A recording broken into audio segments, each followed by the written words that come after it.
Dementia, it's not normal aging. When you meet a person with dementia, you've met a person with dementia. Most families don't realize what dementia really looks like until they're living it. Today I'm sitting down with Debbie, the owner of Coping with Dementia LLC, someone who has spent years helping families understand the disease, the person behind it, and the toll it takes on caregivers. So there's still a person in there. The core of the person is still in there. This conversation is about understanding, connection, and what families need to know before crisis hits. Let's dive in, and this is Florida Unscripted. All right, Debbie, tell us a little bit about what exactly you do. Well, Gabby, thanks for having me here. As you were saying, my name is Debbie Selsavage. I'm from Coping with Dementia. That's the name of my company. I do mostly education and training for people that are in the journey of dementia or maybe thinking they're going to get dementia. And that's kind of a fallacy. It's not normal aging. So most people that get to a certain age says, I'm going to be getting it. Nope, that's not necessarily how it happens. Primarily, we started the company, my partner and I, about 2014. Basically because of the experience that I had with my husband, Albert, that wasn't so great once I started to get into the professional arena and needed permanent placement for him at home because it wasn't safe for him to be at home. He started leaving the house. So we created the company to really educate those people on things that might happen during the journey, things that may be something they're questioning during the journey. I do this in many different ways, conferences, workshops. I do it with one-on-one counseling or guidance. I do it with support groups every week. So I try to find every venue I can, an avenue to educate the family caregivers. I do try to train professionals, but that's not always as successful as the lay caregivers, the ones that aren't getting the support from the medical community, because a lot of people don't really understand what's going on with their person. And if you meet a person, they make this statement a lot. When you meet a person with dementia, you've met a person with dementia. So you could have 5 or 6 people with the same diagnosis, and they're all going to be very different. So there's still a person in there. The core of the person is still in there, but they're different. So kind of like if a person's been really nice and sweet their whole life, they're probably going to be nice and sweet with dementia. But on the flip side of that, if they haven't been so nice during their life, they're not going to be very nice with dementia. So yeah, no, for my Mima, it was kind of she was always really kind of sweet and nice, but she definitely got a little bit more brazen. Right. They lose their filters. So they say things that are inappropriate. They say things that maybe sometimes we would like to say, but we don't because it's not correct. But with dementia, they lose that filter. It's a really interesting thing to see how different people really enter the journey with them, or others that try to bring them back into the real world. They're not very successful bringing them back into the real world. It is really about joining them in that journey, whatever it might be, but it's pretty painful. It's people that have been living together for a long time. They have a sort of dance and routine, and that dance steps and routines are all changing. And that's pretty detrimental to most people because we're all about creatures of habit. Yeah, no, I agree with that. I didn't really see that very much with my Mima, but I do know with my wife's grandmother, that was kind of the story. They were married for a really long time. They were, I think, close to almost 90 years old before she passed. Right. And it was just, they went from living in their house with all their stuff to moving into a smaller space and then eventually moving into assisted living. And, it just kept going. And we do need our stuff. So that's a really big deal. But one, because then the care partners can get a rest. If they need to leave, someone's going to be there with them. If they don't want to cook meals, because a lot of times we're switching roles. And if, like you said, your grandmother or Mima was the one that was cooking, after 70 years of marriage, she does not know what to do. So having somebody cook your meals is beneficial. But there's differences between assisted living, independence, memory care, and the skilled environment. Yeah, no, I 100% agree with that. I want to back it up just a little bit and really just, like you said, a lot of people don't understand exactly what their, spouse, loved one, whatever the case is actually being diagnosed with and what that means for them. So can you talk a little bit about that? A lot of people think that if they get a diagnosis of a dementia, it's not as bad as an Alzheimer's. If they get an Alzheimer's diagnosis, well, it's not as bad as a dementia diagnosis. Actually, neither one equals each other. But dementia is an umbrella term of symptoms. And symptoms that we first most definitely think of is short-term memory or memory loss, repetitiveness. But it's affecting so much more. It's brain failure, actually. Alzheimer's, underneath this umbrella of all these symptoms, is the actual disease. It is the one that they're looking for the cure. It's one of 125 types and forms of dementia. So there's a lot of causes. There's a lot of other dementias underneath that umbrella, but there's 125 so far. Is one worse than the other? It may be. There may be some types of dementias that are worse than the others. It really depends on how you're interacting with the person. We think logically. Unfortunately, that's a disadvantage when we're in dementia because we're trying to logically go through all of this. What actually is happening is your person living with dementia is looking at things in a feeling, in an emotional way, how things make me feel. Is it too hot? Is it too cold? Is it too noisy? I just got to get out of here. It's not my home.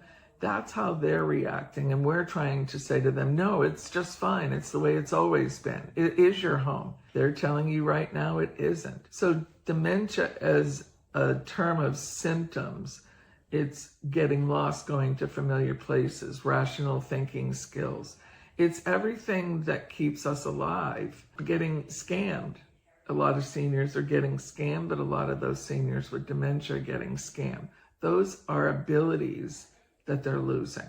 That makes it no longer safe for them to be alone. Now, caring for someone with dementia is not stop in and say hi. Because most people that are out of state, which we know of here in Florida, there's how many people are moving here to Florida. So we know, well, in actuality, what I say to people is a lot of times, did they take their medications? Did they take too many of their medications? How are they taking their medications? That's a big deal. One of the other things that is really quite prevalent with folks is they start to hoard things. They don't smell trash. They don't smell in general. That's why they lose weight. They don't have an appetite to eat. So they don't smell bad food. We have to have someone come in and check on them. Check that the refrigerator is being emptied. Check the fact that they're throwing garbage out and not putting it somewhere else. So there's lots of signs that are there, but if you don't visually see them, you may not notice them till it's really a dire strait, a crisis. And that's what a lot of times I hear from, is crisis. What do I do now? The state average of over 65 people in Florida is 17%. Now, just in a few counties around where we're at, Citrus County is double that. They're about 37. But then you go close to the villages and it's 68%. So there's a lot of folks because of the era that we're in now, we're hitting what's called the baby boomers. And the baby boomers are now coming out of workforce and they're needing care. So it's the largest generation. The percentages is still at 1 in 10. So the percentages of people getting a form of dementia or Alzheimer's is still at the same. It's just the population that we're dealing with now.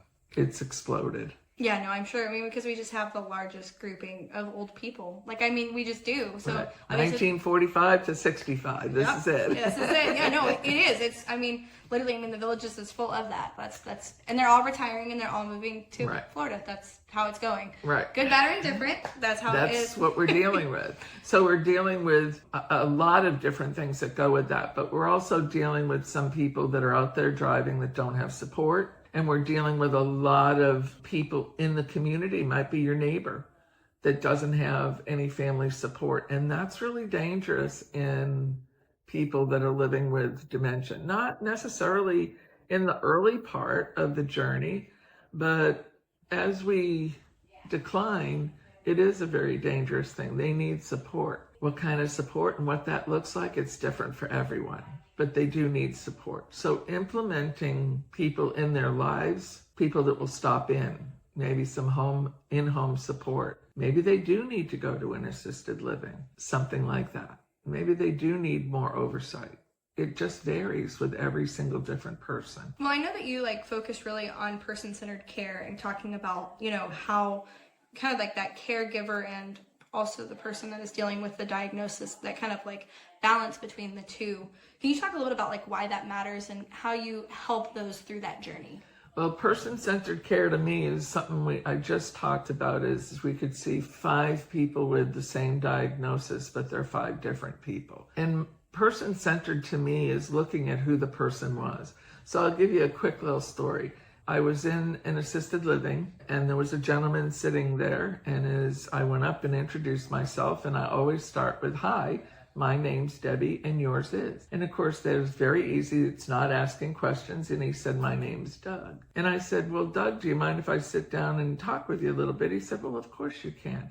I said, "Can you tell me a little bit about yourself?" Well, he went right into telling me that he was the Vice President of the United States. Now, a family member might say to me, "No, Dad, you're not the Vice President. You live here in the memory care community and this and that and the other thing." I just looked at him and said, "No kidding. You're the Vice President. Can you tell me about that? Who is your president?" He told me it was Johnson. I said, "My goodness gracious, Johnson. And I need to start looking at options to give him, not start asking a lot of questions." And I said, "Was it 1 term or 2? He said, "Well, it was only 1 term. I said, "1 term? Why is that?" He said, "They picked a different running mate and lost." And I went, "Well, my goodness gracious. So my partner came around the corner, introduced him. They spent another 40 minutes talking. And as we get ready to leave, he said, "I've really enjoyed my day." I said, "Well, so have we. Enjoyed it." He said, "I have people looking for me to run for president." "No kidding. Are you going to do it? Because we're on board." And he said, "No, I can't do it. I can't interrupt a Barry Goldwater win." And we kind of sat there and looked at this person that maybe didn't have any understanding of what he was saying, but we had a wonderful conversation with him. Now, because I'm not personally connected to that person, I could do that. A normal family member might pull him back and say, "Dad, that didn't happen." That doesn't prove anything to anybody. He could verbalize what he was talking about, so that meant that he was social. It was an activity for him. It was totally enjoyable. Person-centered is just what that means. It's about them. How can I? Because the more I know about this person, the better I can redirect them and bring them back to me. There'll be times where your person is going to know you. And that's another frequently asked question. My person doesn't know me, or my person, when are they going to not know me? My particular case, my husband Albert had a fall on a bicycle, cracked his helmet and had a concussion. He was an avid cyclist. So when it came time for him to have to be placed, I always wondered, will he remember me? Will he remember me? A lot of times we see that with 2nd or 3rd marriages, depending on when they're going back in time, because their most recent memories are no longer memories. So they go back to the ones that are more preserved. And that's going to be further back in their lifetime. I never not knew that Albert didn't understand who I was based on how I made him feel when I came there. He would always allow me in his space. He was always happy to see me. So we don't need verbal skills. You can look in their eyes. You can look when they stand up. But with verbal skills, I might not know you as the wife. Maybe now you're my sister. That's still recognizing you as someone important. So I try to tell my care partners, stay there with them as long as you can, in whatever capacity. I have a caregiver right now. She's not the wife any longer. She's his mom. So here's an 81-year-old gentleman that's back in time frame, living in a house that he was 8 years old in. And his wife is now mom. And he's always excited to see her. So it may not be what she ultimately wants, but she's still allowed to see him. She's still allowed in his life. And that's the good thing. Yeah, no, I mean, and that's extremely hard and difficult to deal with. It is. Yes, and it's probably the hardest part of dealing with that is having to deal with the caregivers. And it's also kind of funny sometimes the people that they do end up remembering, it can be very weird. True. You would never think they would remember those people because they were somebody they met recently or haven't been long term, but they won't remember like their child, but they'll remember those other kind of more insignificant people, which I think hits the caregiver even worse because I'm the 24-hour caregiver. Yes. And now you remember. This happened to my partner, Ed. His mom was in a memory care community. She had 2 sons, Bill and Ed. She had 2 brothers, Howard and Paul. So whenever Ed would go visit, he'd say, "Oh, Howard, I'm so happy to see you here." And he'd say, "I'm not Howard, I'm your son, Ed." Well, then when he started to realize that that was not going to go well any longer, he started communicating with his brother, who nobody was living next to the mom.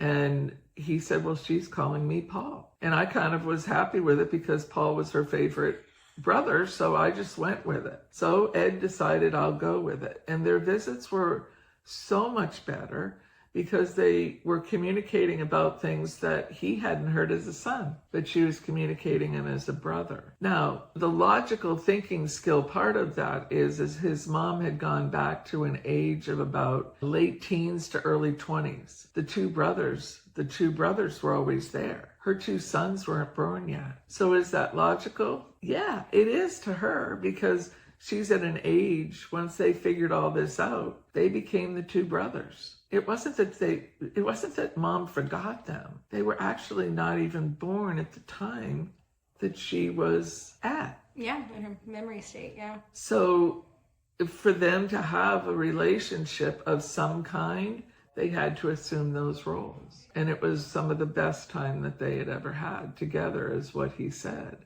So everybody has to take it differently. Now, Gabby, there are definitely people that can't do that. Oh, yeah, for sure. There's definitely people that can't quite grasp, because a lot of caregivers think that when they come in and out of these good times and bad times, or sometimes their clarity or they're not so clear, they believe that they're kind of faking it. And that's not necessarily true too. It is like everybody else. They're having a good day and a bad day. Their brain, when we talk about dementias and Alzheimer's, at 25, our brain is 100% fully formed. Our front temporal lobe is the last part of our brain to form. And after that, it changes. It's 3 pounds at that point. At the end of the journey of a form of dementia, it could possibly be 1 pound. So there's a lot of holes in the brain. There's a lot of gaps in the brain that we can't rewire. We can't go around. So it's just virtually gone. And everything that is running us is here. And 2 parts of it is actively dying till it gets to the point where nothing is there. Yeah. They're there somewhere, but there's nothing there. One of the things that people don't use a lot of that's retained in a person with dementia is music. Music is every part of our brain, not every part, maybe 5 parts of our brain. And music triggers so many reminiscences. First baby, marriage, everything. And music requires nothing but just letting them hear it. We see people that have been in wheelchairs get up and dance. We see people that are virtually not speaking now start to speak, and their language skills stay for a few minutes, maybe 20, because the music has the rhythm in it, and that's what's retained. There's a lot of things we can do. That's why I promote person-centered. It's been started by a person in North Carolina called Teepa Snow. There's also another therapy that I use a lot of, and that's validation therapy. So when a person that's asking me a question, I'll repeat that question back to them so that they understand I've heard them, and we'll go from there. That is validation, and that was done by Naomi Feil. And that's really the 2 methodology and philosophies that I use when I am working with folks. I want them to go home from a 2-hour workshop that I give and be able to use something, be able to make a difference, and be able to have a better understanding and an interaction with that person. It's not a death sentence, but it is terminal. We don't have a cure. We don't know what's causing it. Most people will say it's genetic. We don't have a genetic link for this. We don't have a deterministic genetic link. We have a risk gene. That's it. So we're really still just floating around wondering what's happening, how this is happening, why this is happening. I want to kind of back up a little bit where you talked about how caregivers have to kind of weave and flow and deal with the changes that their person is going through. What do you really recommend that they can do to kind of deal with that stress or even burnout that comes from just dealing with the ebb and flow of this disease? It doesn't go straight line. It goes all over the place. So sometimes when someone is very routine oriented, dementia is going to really throw them off balance. Sometimes we hear that, and I hear this sometimes from folks, is that they're not a caregiver. So that's another downfall, but that's great. Now we've got someone that said, I can't do this. I really, really impress upon people to use whatever resources we have in the community. I really look at trying to see if you can get, especially when we don't have any family support, what if there's something that happens to the caregiver? Who are you going to call? So getting some in-home support in there sooner rather than later, because I describe it sometimes as the primary caregiver. The 24-hour caregiver is almost like an anchor. And if you don't get some rest and respite, you're going to sink with them. And we can't have that. So we need to have them be open. This is not a failure. This is something that is most common with everybody, that they'll need some kind of support. In-home support from a home health company. We do have Medicare that does have a program now called the Guide Program, and they'll pay for 4 hours a week. It's a start, but it's good. We have day programs. It just depends on where your person is in the journey to have them accept those things. But what I see with most caregivers is they believe that their person won't do this because they never did that. We have a program in Citrus County that's called Memory Cafes that includes both the person living with dementia and the care partners. And they do crafts, and then they do music, and they play music, or they entertain themselves with instruments and things like that. And most care partners are very surprised that their person would paint or would do something, but they're different now. So we don't want to stop that, because you will lose the interaction of yourself having the support of other care partners. Support groups are a big thing too, because now when I do them, we talked earlier about COVID. I started support groups online. I was doing them in person, but now I can do so many more. I could only do them with my time schedule once a month or maybe twice a month in each part of the county. Now I can do them twice a week. That's a big difference, because now we can situationally talk about their issues that have come up in the week, try and solve them, and move forward. So number one, to answer your question, I believe that they really need to have a network of other people in the journey, support in any way. If you feel we can get support in there through the counties and other things, and having respite. Sometimes at this type of a disease, we need to separate the two for them to come. There's a statement that they make: when my dementia gets this big, you might need to be around me this much to love me this much. And that's somewhat true. Sometimes you need to be separated. So when I deal with folks, a lot of times it's, what are the resources?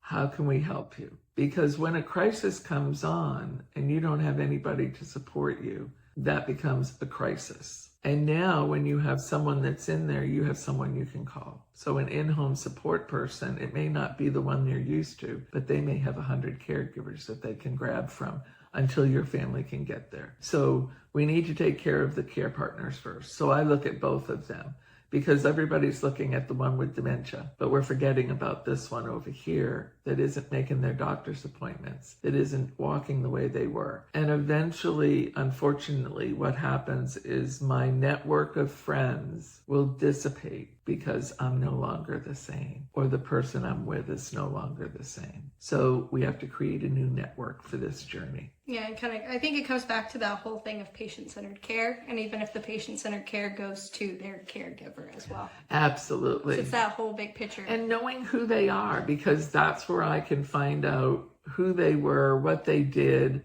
why they're the way they are. There are a few certain professions that are more difficult, and that's sometimes your engineers. They don't have a gray area. It's black or white. So you can't fool them quite as much, or you got to be very, very honest, but try to get them coming your way.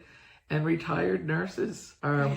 Retired healthcare professionals in general. They're not necessarily easy to manage because they're used to fixing things and other things they're not used to receiving. So there's a few professions that the minute we find out what their professions are, that's kind of like, ooh, so sorry. It may be their ethnic background. Yes. Maybe, why are you yelling at me? Well, I'm Italian, everybody yells, or I'm Irish, or whatever it might be. So those have roles in it too. So there's lots of little dynamics when you're trying to look at the big picture.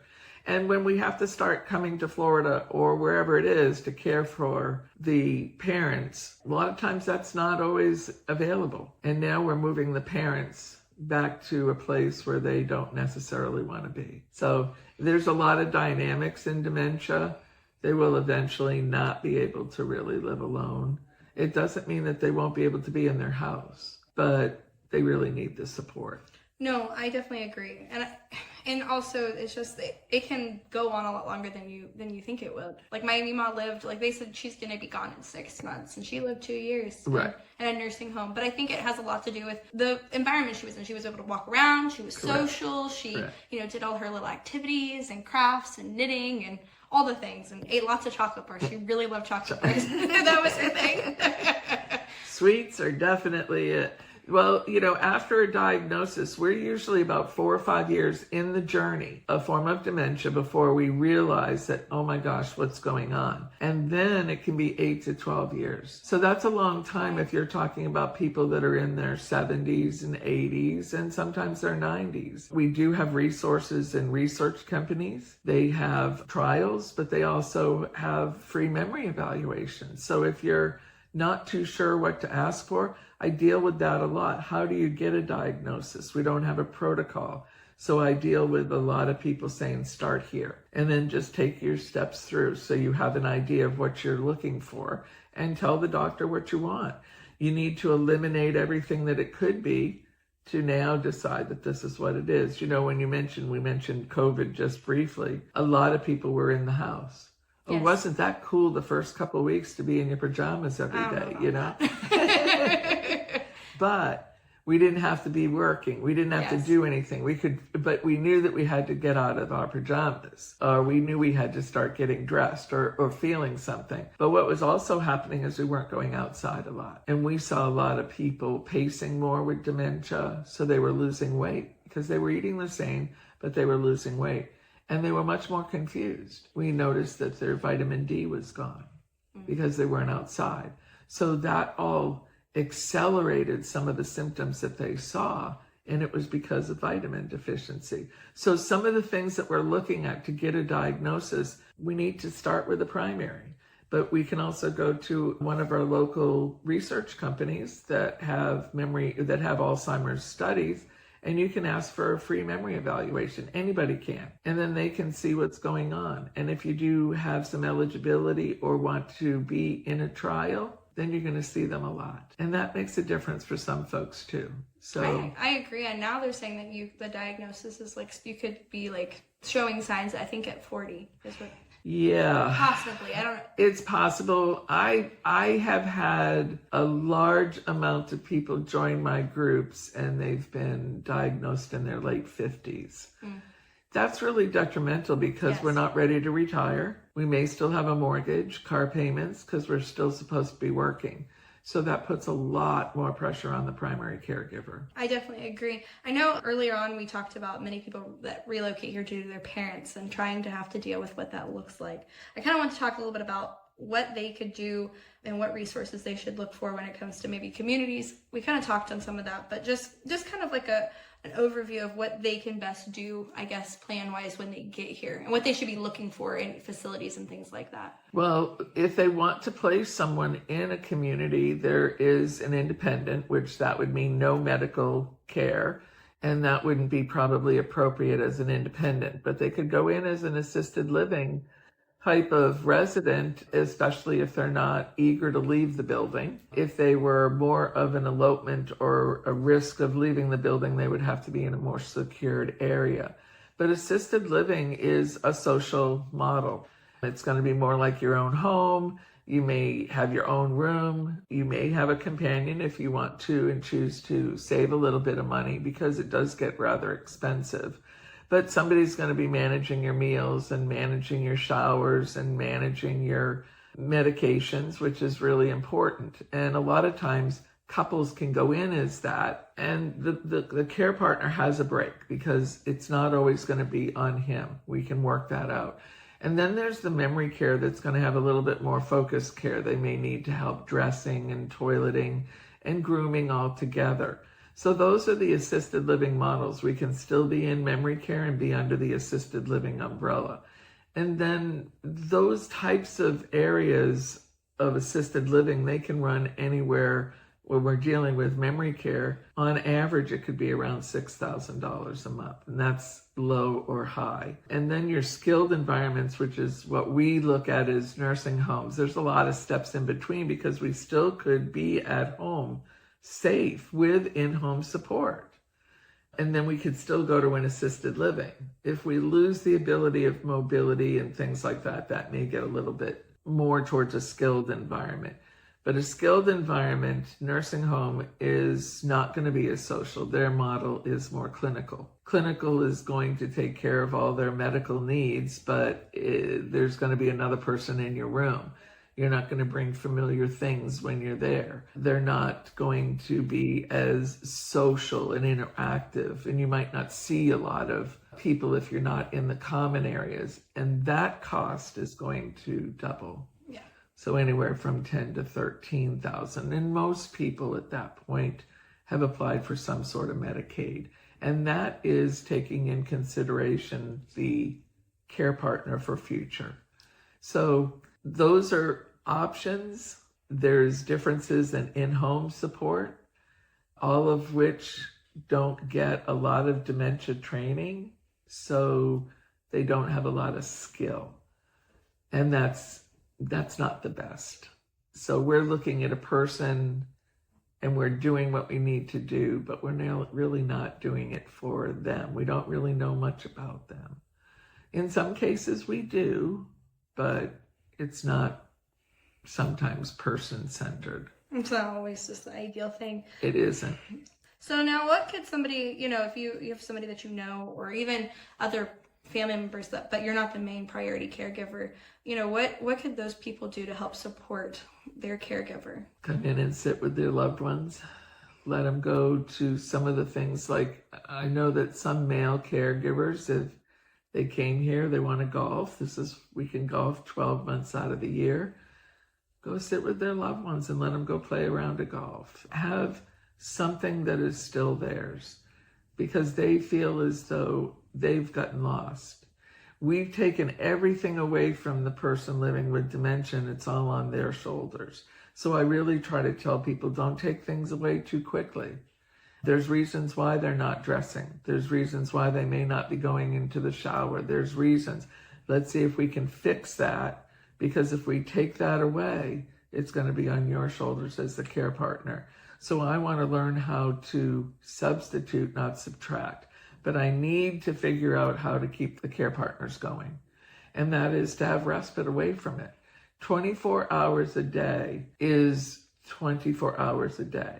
And when that person doesn't want you out of their sight, you can't use the restroom, you have to do laundry that might be somewhere else in the house, they don't know where you are, you're making meals. Maybe that's not your forte. We've got some wonderful resources for that.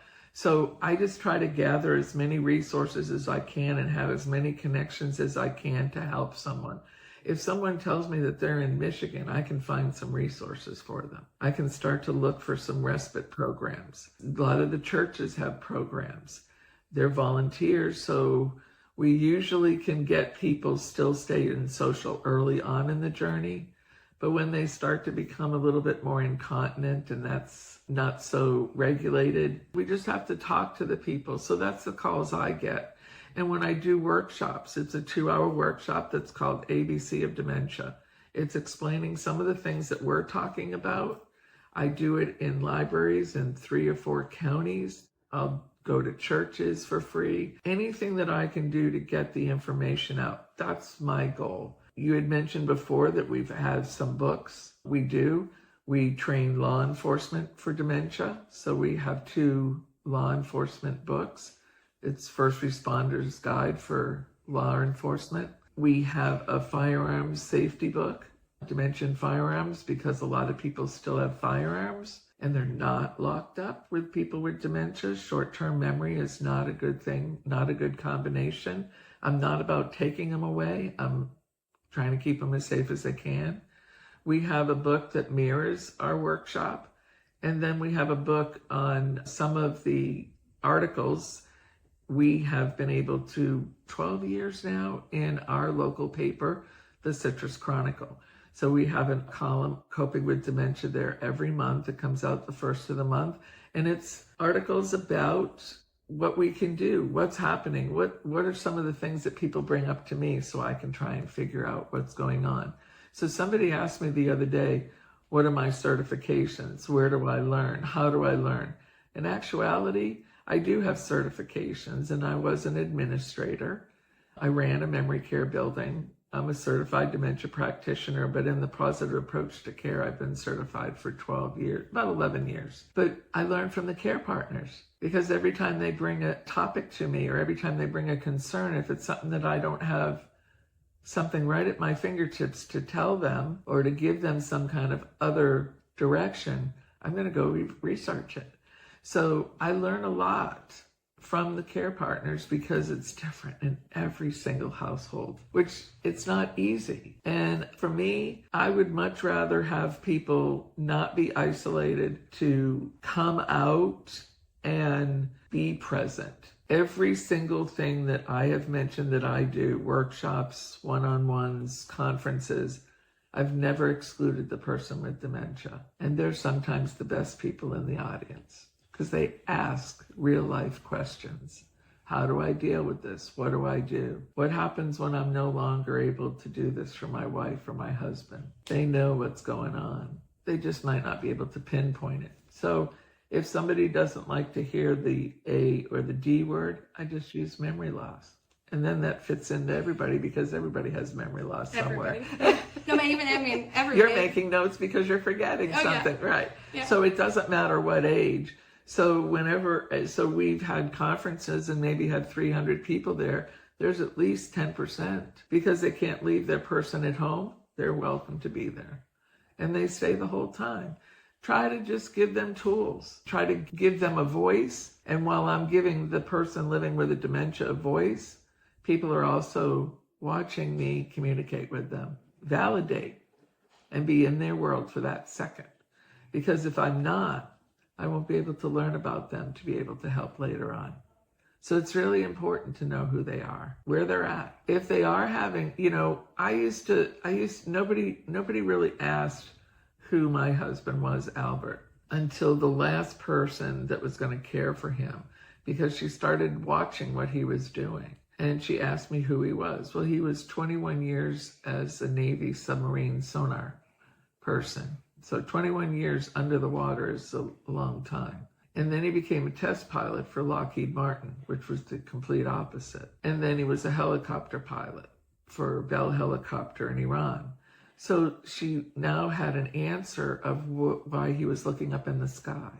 And at that moment, we could tell, or I could give her some information on where he was living, what maybe his second wife, how many kids he had, where the kids were, just by knowing where he was in the journey. And all it took was him looking up to know he was the test pilot.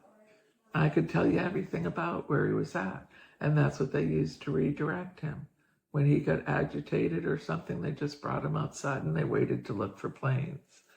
They were never going to find any, but that's okay. That's person-centered. I think that's a key reason why I think it's so important that we focus on people's stories and that we know our family history and our family stories. Because if we don't know that, and that's something we're losing, you know, if you don't know that, then you wouldn't be able to do that, you know, that specialized care in that way. It would be completely lost because you'd have no idea what was going on. And even with my Mima, we knew kind of where she was at. You know, she was probably about 15. She got married at 15, and she got stuck there kind of towards the end. And she just kind of stayed in that range for a long time. And she thought my dad was her husband. Yes. Yeah. And that wasn't always so great because It wasn't always so great. They were married for a long time, and it was kind of a messy marriage. I mean, they got married really young, and just kind of that typical old, like, you know, how it was during that era. Correct. Time. You stay no matter what. Right. Yes. And so there's a lot of ugly, and they got divorced later on, and so it was just ugly. So she of course had to test and wasn't very nice to him because of that. So it was very difficult for my father to deal with that. Right. But she loved my mother, and she remembered who she was, which kind of was a negative, but also kind of funny in a way, because again, it goes to that whole, it's very interesting who they remember. Who they pick up. Yeah, who they pick up and who they remember and who they lose throughout the way. It's very interesting. It is an amazing thing that your brain, when it's dying, what is dying with it, what stays, what goes back. But everything that's in the left side of our brain is what we lose. And that's our language. That's seeing the words out there and be able to put it in a sentence and create actual story. I'm going to lose that. I'm not going to have that idle chit-chat anymore. I'm not going to be able to fake things anymore. I'm not going to be able to go to the doctor within that 5 minutes. I'm going to fake it. But after that, I'm going to be exhausted because it took all my energy to do that. The things that are in the right side of our brain, we retain to the day we die. It's creativity. It's music. It's rhythm. It's the rhythm of nursery rhymes and maybe religious hymns, that rhythm. There's also all the bad language and ethnic and racial things that you can say. So when your person says things inappropriate, like, boy, did you see that big fat lady over there? You're trying to say to them, shh. You don't shush somebody because they're going to get louder. You just go in there and say, I did.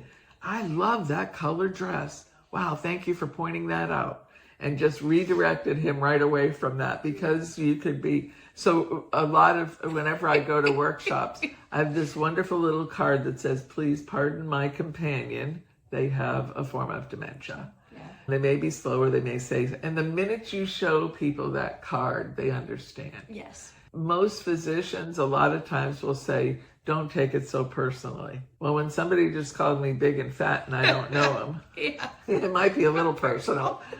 Or it could be real. I mean, nobody likes to hear the truth. No, and they'll tell you the truth. My mom said some crazy stuff. Right. And it was very out of character for her. Absolutely. She was this very, like, meek little Christian lady who, like, always listened to her, you know, Bible, everything. Right. You know, all the time, 24/7, that was what she did. So it was just when that occurred, it left a lot of funny stories. Oh, yeah. Because it just was not in her normal personality. Right. My entire life, she was always like, by the book, this is how we do it. And that completely went out the window when all of that happened. Right. It was actually my other grandmother, who was the wild as the wind, said whatever she wanted, did whatever she did. So it was kind of funny. So towards the end of the podcast, what I always like to ask is, if someone is looking to do what you do, or, you know, of that nature, what would you tell them? Wow. I do really enjoy what I do. It's educating people, and it doesn't matter if I've done it 15 times in a month. However many times, there's always somebody that walks out and said, I didn't know. And I hope they can do it better. Is this easy to do? No, it's not. I'm trying to be the best that I can to support these folks the best that I can. Some of them aren't teachable, and I feel bad for that, because they're going to miss out. There are some wonderfuls, as you said, there's some wonderful remembrance and memories that you can still make. They're not dead. When I started this in 2014 with my partner, Ed, he has since passed last year, I was looking for credibility validation. I was an administrator of opened up memory care communities and then found Teepa Snow that then I could have some credible resources for them and understand a little bit more about what was happening. If they want to start, there's going to be all kinds of people that'll start doing things in many different ways. I primarily am looking at the care partners. I am trying to give them the best quality of life. That's my mission, to give both the care partner and the person living with the dementia the best quality of life based on understanding and education. They're going to lose friends that they maybe not thought they were going to lose, but you may gain some friends that you might not have ever known that were there, and they'll change your life. This disease will change your life as it did with me. I want to stop some of the things that are happening to our folks with dementia. So for instance, the Baker Act. So I've been able to work with law enforcement. I've been able to work with the mental health providers. And in Citrus County, we're not going to be Baker Acting as much as we should. I'm working now with the hospitals to do some dementia initiatives to make it better when they go to these places that are unfamiliar. So what we started out with in 2014 has, just like dementia, changed each year based on the needs, based on what I think should be happening. And being in the position I'm in, I'm having the opportunity to do that. And that's a big honor for me. I think it's really awesome. So how can we as people support your mission, and how can they get in contact with you? I know you mentioned that you do classes and stuff at libraries, but just kind of sum that up for me. Yeah, do classes at the libraries, churches. I go one-on-one. I do a lot of speaking engagements to many clubs and organizations that are now dealing with people in there. Everybody, every aspect of this community is going to be dealing with dementia. My number has not changed. It's 352-422-3663, and emailing at deb@coping.today. Just give me a call. I'm the only one here, so I answer the phones. It's not a AI person or something like that. I know it's I know it's getting scary, but just reach out if you have some questions.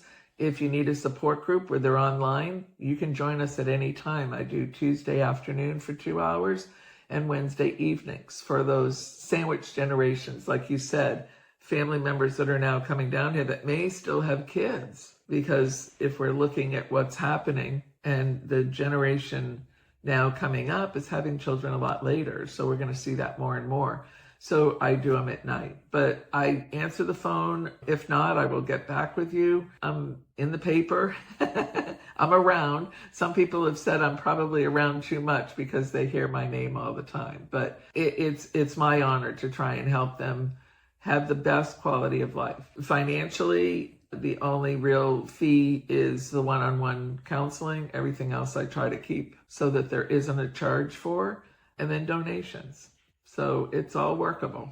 It's all workable. No, I think you're doing great work, and that's why I really made it my goal more recently to really highlight some people that are having positive impacts on the community, because those people are important. We have to support those people because like you said, there's a large population of people here that are moving here, that already live here. I mean, I literally I'll be honest, I was at Verizon the other day, and I really think the woman had some type of form of dementia, and I could tell that, and nobody knew what to do with her. Right. And I was like, this poor soul, her kids, she may not have children, or if she does have children, they probably don't know because she's living in the villages and nobody's the wiser. Right. And they think she's just normal, like you said on the phone. We get it from even the veterinarians. Yeah, I'm sure. Because who's their most prized possession? Their pet. Even if you have kids, their pet is still. And so I've had calls from 2 or 3 veterinarians and banks that now they're frequent. They're going there too many times. Their pet is not here for surgery. It was here last week or the week before, and they can't, or they're going to banks that they're not banking at. And so I get calls from all avenues, and what we're really trying to do is I can get you some pamphlets. I can get you some handouts for resources. That's what we're starting to do at the hospitals. Don't send people home with nothing, because they're going to come right back to the store again. They're not taking care of themselves. So we have to figure out how to stop some of those holes. And those people feel as though when a crisis hits. So being able to do some training with the crisis intervention, with the law enforcement, and with fire rescue, they all know where I'm kind of at. And if I can help, then we can make that work. There's very little skill, but I'm not going to say it's not happening. People are taking notice just for that reason. We're coming into people doing procedures in a hospital for day surgery, and their loved ones out there, they're not equipped for this. So they're not equipped with a lot of things. I've done it through Citrus County Clerk's office.